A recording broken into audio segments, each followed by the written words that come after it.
ഒരുപാട് മാറ്റങ്ങൾ വന്നിട്ടുണ്ട്. അതുപോലെ തന്നെ സർക്കസിലും ഇപ്പം കുറേം കൂടി ചെറിയൊരു എന്താ പറയുന്ന കുറേം കൂടി സീറോ ബേസ്ഡ് ബഡ്ജറ്റിംഗ് എന്ന് പറയുന്ന ഒരു കൺസെപ്റ്റ് ഉണ്ടല്ലോ. കുറച്ചും കൂടി ഒരു കോമ്പാക്റ്റ് ആയിട്ടുള്ള സർക്കസ് കമ്പനീസ് ഇപ്പം അധികം ഉള്ളത്. ഒന്നാമതിപ്പം നമ്മളെ നാട്ടിലിപ്പം കാണുന്ന പോലെ നിങ്ങൾ ഏത് ഹോട്ടലിൽ പോയാലും ഒരു ബംഗാളിയെ കാണുന്ന പോലെ ഇപ്പോൾ സർക്കസിലും നമ്മളെ മലയാളികളായിട്ടുള്ള ആർട്ടിസ്റ്റ് ഇല്ല എന്ന് തന്നെ പറയാം. ആകെപ്പാടെ നമുക്കൊരു ജഗ്ലിങ്ങിന്റെ ഒരു ആർട്ടിസ്റ്റ് ഉണ്ട്, പിന്നെ മാനേജ്മെന്റിന് ഓഫ് കോഴ്സ് ആൾക്കാർ നമ്മളെ മലയാളികൾ തന്നെയാണ്. ബാക്കി കലാകാരന്മാര് പഴയ പോലെ മലയാളീസ് ഒന്നുമില്ല. ഇപ്പം നമ്മൾ കഴിയുന്നു ഇപ്പൊ ഇദ്ദേഹം ഇത്യോപ്യയിൽ നിന്ന് വന്ന പോലെ മറ്റുള്ള സർക്കസ് കമ്പനീസിൽ നിങ്ങൾക്ക് ഇത്യോപ്യക്കാരെ കാണാം. പക്ഷെ ചിലപ്പം ഒരു 4-5 ആൾക്കാരുണ്ടാവും.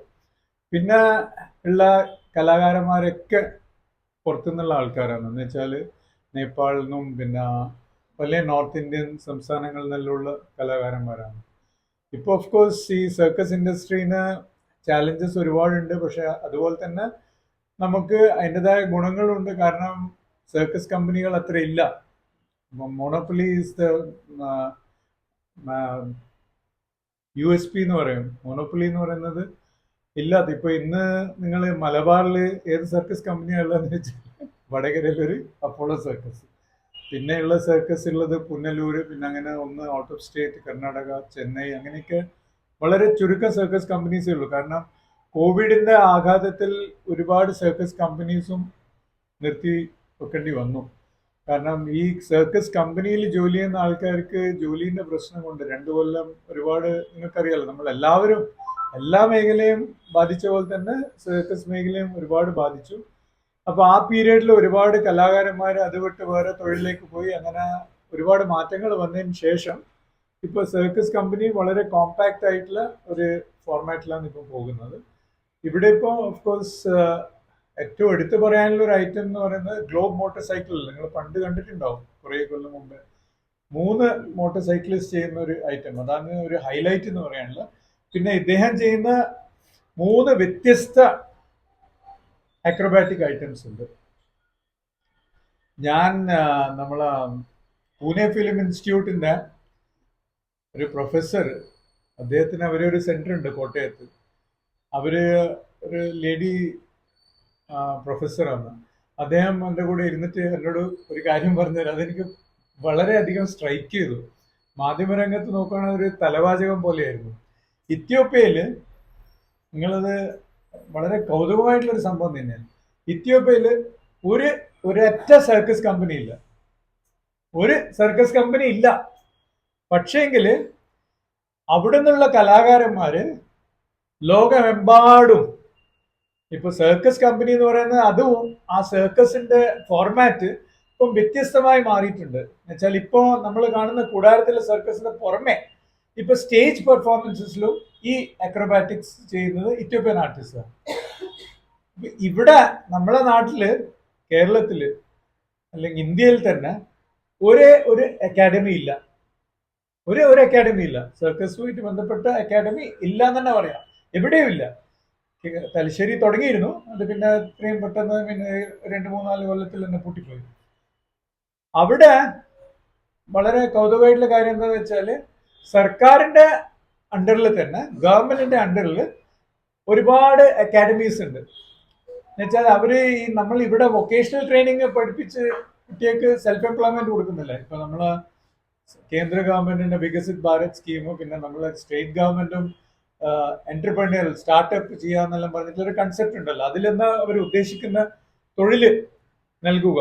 അപ്പൊ ആ കൺസെപ്റ്റില് കുറെ അക്കാഡമീസ് ഇത്യോപ്യയിലുണ്ട്, പല സിറ്റീസിലായിട്ട്. ഞാൻ ഇതിന്റെ ക്യാപിറ്റൽ അഡിസ് അബാബയിലുണ്ട്, പല സെന്റേഴ്സിൽ. അപ്പൊ ഇവര് ഇവിടെ 2-3 കൊല്ലത്തെ ട്രെയിനിങ് എടുത്ത് അക്രോബാറ്റിക്, പക്ഷെ ഇവരെ ബോഡി നിങ്ങൾക്ക് കണ്ടാല് തോന്നും അക്രോബാറ്റിക്കിന് പറ്റിയൊരു ശരീരമാണ്. കാരണം വളയാനും പിടിക്കാനും എല്ലാം വളരെ സ്പീഡിലുള്ള മൂവ്മെന്റ്സ് ആണ്. എന്ന് വെച്ചാൽ വളരെ ഫാസ്റ്റ് ആയിട്ട് ചെയ്യും, വളരെ ക്വിക്ക് മൂവ്മെന്റ്സ് ആണ്.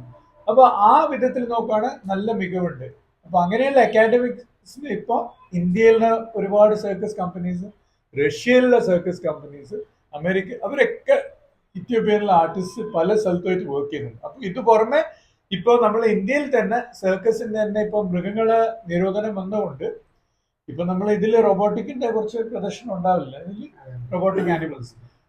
ഈ മൃഗങ്ങളെ പ്രദർശനം ഏകദേശം പൂർണ്ണമായി നിരോധിച്ച പോലെ പല സർക്കസ് കമ്പനികളിൽ ഇപ്പൊ ആകെയുള്ളത് ഒരു ഡോഗ് ആക്രോബാറ്റിക്സും മറ്റേതൊക്കെയാണ്. മറ്റുള്ള ഒന്നുമില്ല സർക്കസ് കമ്പനി, കാരണം ഇപ്പൊ എല്ലാം നിരോധിച്ചു. ആന പോയതോടെ എന്റെ ഓർമ്മയിൽ കഴിഞ്ഞ പ്രാവശ്യം ഞാനിവിടെ വന്ന സമയത്ത് ആനയുടെ പ്രകടനമൊക്കെ ഉണ്ടായിരുന്നു കുറെ കൊല്ലം മുമ്പ്, അല്ല നിങ്ങൾക്ക് ഓർമ്മയില്ല? അതിലും ഒരു 10-20 കൊല്ലം മുമ്പേ നരിയും സിംഹും മറ്റേ ഫുൾ ടീം വെച്ചാല് വൈൽഡ് ആനിമൽസ് ഒക്കെ ഉള്ള ഒരു കാലഘട്ടം ഉണ്ടായിരുന്നു. അപ്പൊ ഇതൊക്കെ പോയി ഇപ്പം അതൊന്നും ഇല്ലാത്ത കാലഘട്ടം ആയതുകൊണ്ട് ഇപ്പം ആക്രോബാറ്റിക്സും പിന്നെ കുറച്ച് ഈ നമ്മള് എന്താ പറയുക ക്ലൗൺ റിലേറ്റഡ് ഹാസ്യപരമായ കുറച്ച് ഇനങ്ങളൊക്കെ ചേർത്ത് കുറച്ച് റഷ്യൻ സർക്കസിൽ നമ്മൾ കാണുന്ന വളരെ ഇൻട്രസ്റ്റിംഗ് ആയിട്ടുള്ള ഐ മീൻ ഈ ക്ലൗൺ റിലേറ്റഡ് പെർഫോമൻസസ് ഒക്കെയാണ് ഇപ്പോൾ സർക്കസിന് ഒരു എഡീഷണൽ പ്ലസ് പോയിന്റ്.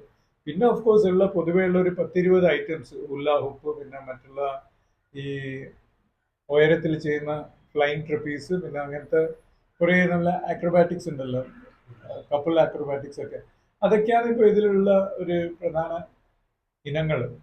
പിന്നെ ഓഫ് കോഴ്സ് ഈ ഇപ്പോഴത്തെ കാലഘട്ടത്തിൽ ഒരു ചേഞ്ച് എന്നുള്ള നിലയിൽ ആൾക്കാർ വന്ന് കുട്ടികൾ മീൻസ് ഒരു ചെറിയ പ്രായത്തിലുള്ള ആൾക്കാർ ഇപ്പോൾ സർക്കസിനോട് താല്പര്യം കാണിക്കുന്നുണ്ട്.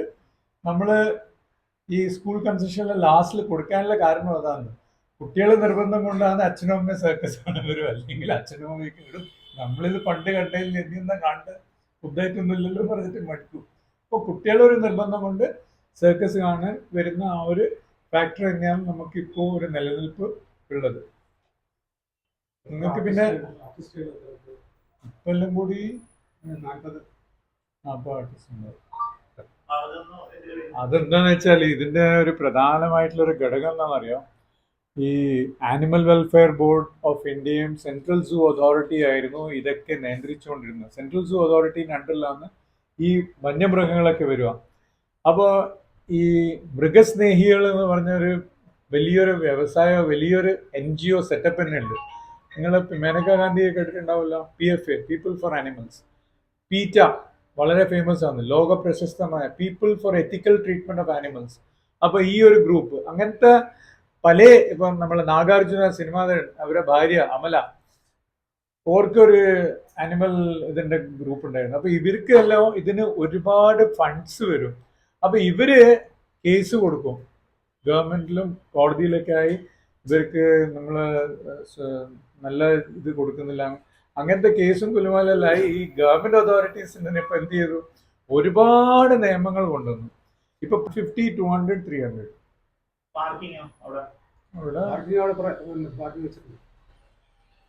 പക്ഷെ അത്ര വലിയൊരു സ്ഥലമൊന്നും ഉണ്ടാവുന്നില്ല. 7:30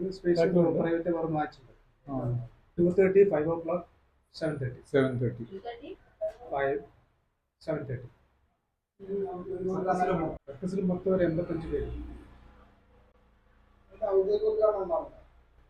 നാളെ വൈകുന്നേരം 7 മണിക്ക്. ആരുമില്ല, ഇലക്ഷൻ ഡിക്ലെയർ ആയില്ല. അപ്പോൾ കളക്ടർ വിളിച്ചത് കാണികളൊരു 500 to 600 ആൾക്കാർക്ക് കാണും. കൊണ്ടുവരുന്നത് ഏജന്റ് മുഖേനയാണ്. ഏജൻസ് ഉണ്ട്, അപ്പൊ അവരെ ത്രൂ നമ്മൾ കൊണ്ടുവരും. പിന്നെ ഇവര് ഇതിപ്പോ എനിക്ക് ഇഷ്ടം പോലെ മെയിൽസ് വരും എനിക്ക് ഡയറക്റ്റ് ആയിട്ട്, കാരണം എൻ്റെ ഫേസ്ബുക്ക് ID സർക്കസുമായിട്ട് ബന്ധപ്പെട്ട ഒരുപാട് ആൾ വിളിക്കുകയും ചെയ്യും. കാരണം ഇപ്പം ആഫ്രിക്കയിലും മറ്റേ ഇവിടെയൊക്കെ